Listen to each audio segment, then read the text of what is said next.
All right, diving right in today, we've got a ton of great material you sent over focusing on, well, a really explosive potential matchup in the West. OKC Thunder versus the Memphis Grizzlies. Yeah, this is a fun one. Two teams packed with young talent, but very different ways of playing the game. Playoff implications written all over it. Exactly. So we've looked through the articles, the stats, the breakdowns. The goal here is to really explore this clash, team styles, the key guys going head-to-head, the strategies. Getting under the hood, basically, see what makes them tick and how they stack up against each other. Perfect.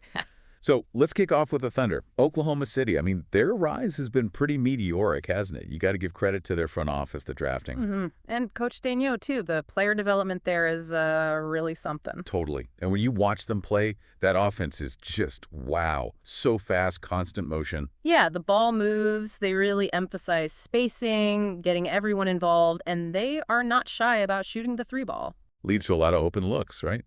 And those transition buckets that just energize them. It does. And interestingly, that offensive style, the spacing, it actually helps their transition defense. They get back better. That makes sense. And defensively, they're just pests. So much length, active hands. Very disruptive. They gamble for steals, use that athleticism well in the passing lanes. It's a cohesive unit on that end, too. And leading the charge, obviously, Shai Gilgeous-Alexander. Yeah. SGA, his jump to MVP level. It's been incredible to watch. Just scores in so many ways. Those crafty drives, the improved passing. Yeah. He's the engine, no doubt. And then you've got Jalen Williams, J-Dub. He seems to do a bit of everything, doesn't he? Scoring, playmaking, defense. Kind of the glue guy. Yeah, exactly. That the secondary creator every top team needs. He's been vital. And Chet Holmgren, what a unique player. Seriously. The size, the shooting range, and the rim protection, that's a rare package. Yeah. His battle with the Memphis Bigs is going to be fascinating. It really is. And you can't forget Luguentz Dort, the definition of a lockdown defender. He takes on those toughest assignments every night, brings that toughness, that edge, and he can knock down threes too. That energy is infectious, like you said. Yeah. And Cason Wallace, the rookie, stepping in, playing solid two-way ball, that's huge. It really is. Shows their depth. You get shooting from guys like Isaiah Joe off the bench, maybe some front court versatility from Jalen Williams. They have options. Definitely. That depth helps them keep that high pace going. Okay, so let's pivot to Memphis, the Grizzlies. Right. A very different vibe. They've got that established identity, haven't they? Toughness, physicality, the whole grit and grind reimagined. Exactly. Even as the players change a bit, that core philosophy, that relentless spirit, it's still there. And their offense often flows through Ja Morant. The athleticism is just off the charts. He's electric. Attacking the rim, drawing fouls, those highlights can totally change a game's momentum.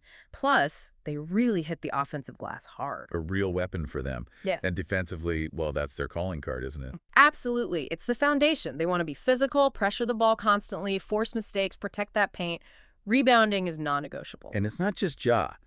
Desmond Bane has become such a polished scorer, plus he gives them good defense on the wing. Such a key two-way player. His matchups with the Thunder wings like Jalen Williams are going to be intense. And then Jaren Jackson Jr., another one of these modern bigs, can score inside and out. Elite shot blocker. Yeah, that clash between him and Holmgren, wow, two different styles of skilled big men going at it. That's compelling stuff. For sure. And Steven Adams, assuming he's healthy, he just adds another layer of physicality. Oh, yeah. The screening, the rebounding, the sheer presence in the paint. He changes their dynamic when he's out there, embodies that grit. And their depth reflects that, too, right? Yeah. Players like, historically, Dylan Brooks, Brandon Clark, guys who bring energy and fit that tough mold. Exactly. They build rosters with guys who buy into that system, that identity. Okay, so we've got the profiles. How do they actually match up when they play? Good question. Looking back, it's interesting. Different eras, different stars. But what about recently? Do these games tend to be shootouts or defensive slugfests? Well, it's kind of shifted, Older matchups, maybe more grinded out. But with OKC pushing pace and Memphis adding shooting, we've seen higher scores too. It often depends who controls the tempo, really.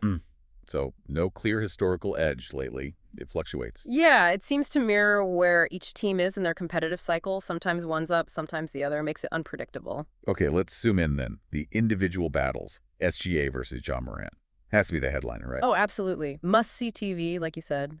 Two dynamic young guards. SGA's smooth control versus Ja's just raw explosiveness. So how do they typically do against each other? Do the numbers change much? Do they guard each other straight up? Both usually still get their points, honestly. Shows how good they are offensively. Maybe assists tick up slightly if defenses load up on them. Defensively, SGA's improved a lot, uses his length. Ja, well, his athleticism lets him gamble for steals, but it's less about shutdown D and more about who's more efficient overall that night. Gotcha. What about Jalen Williams versus Desmond Bane? That feels like a really important wing battle. Huge. Both are critical two-way guys. Bane's shooting and movement versus Williams's all-around game. How does that usually play out defensively? You might see Williams try to use length on Bane's jumpers. Bane maybe uses strength against Williams' drives. Often comes down to who hits their threes and who gets stops in key moments. Makes sense. And then the bigs. Holmgren versus Jaren Jackson Jr.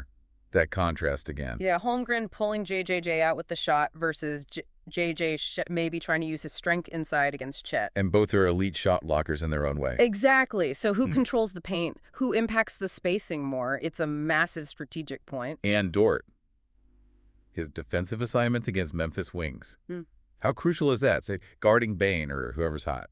It's his whole job, basically. Make their life miserable. He's physical, relentless. He might not shut them down completely, but he makes them work for everything. Forces tough shots, wears them down. That adds up. Okay, strategy time. Thunder offense, that pace, that ball movement against the Grizzlies' physical D. How does OKC break through? They have to keep the pace up. If Memphis turns it into a half-court wrestling match, OKC can get bogged down. They need those open threes. And how does SGA handle that pressure? Memphis will focus on him. He's got to make quick reads, use his craftiness to get into the lane, then decide score or kick out. His decision-making there is absolutely critical for them. Okay, flip side. Grizzlies offense, Morant attacking, offensive boards against OKC's length and activity. How does Memphis succeed? They'll likely try to pound it inside, use any strength advantage, get Ja downhill, draw fouls, crash the glass hard for those second chances. That's their bread and butter. Can they exploit OKC inside? Holmgren's good, but maybe physicality. That's probably the plan. Test Holmgren and the Thunder's interior toughness. And they need guys like Bane and JJJ to hit shots when Ja draws the defense. And the tempo battle seems huge here. Fast pace for OKC, grind it out for Memphis. Who usually wins that tug of war? It really is a tug of war, often dictates the game. If OKC gets easy transition points, Memphis is in trouble. If Memphis controls the glass, slows it down, makes it physical, that favors them. It's a real clash of wills then. Finally, the benches. How important are the reserves in this matchup? Oh, potentially game-changing, especially in a close series. Depth matters. So who has the edge there? OKC's young guys, or maybe Memphis's potentially more experienced role players? Historically, maybe Memphis had more vets off the bench who knew the system, but OKC's bench is young, deep, and getting better fast. It comes down to consistency, I think. Can OKC's youth provide reliable minutes, or does Memphis' experience win out? Could go either way. All right, let's get into the numbers a bit more specifically. SGA against the Grizzlies. What do his stats typically look like in those games? Scoring, efficiency. Well, his scoring usually stays pretty high. He finds ways.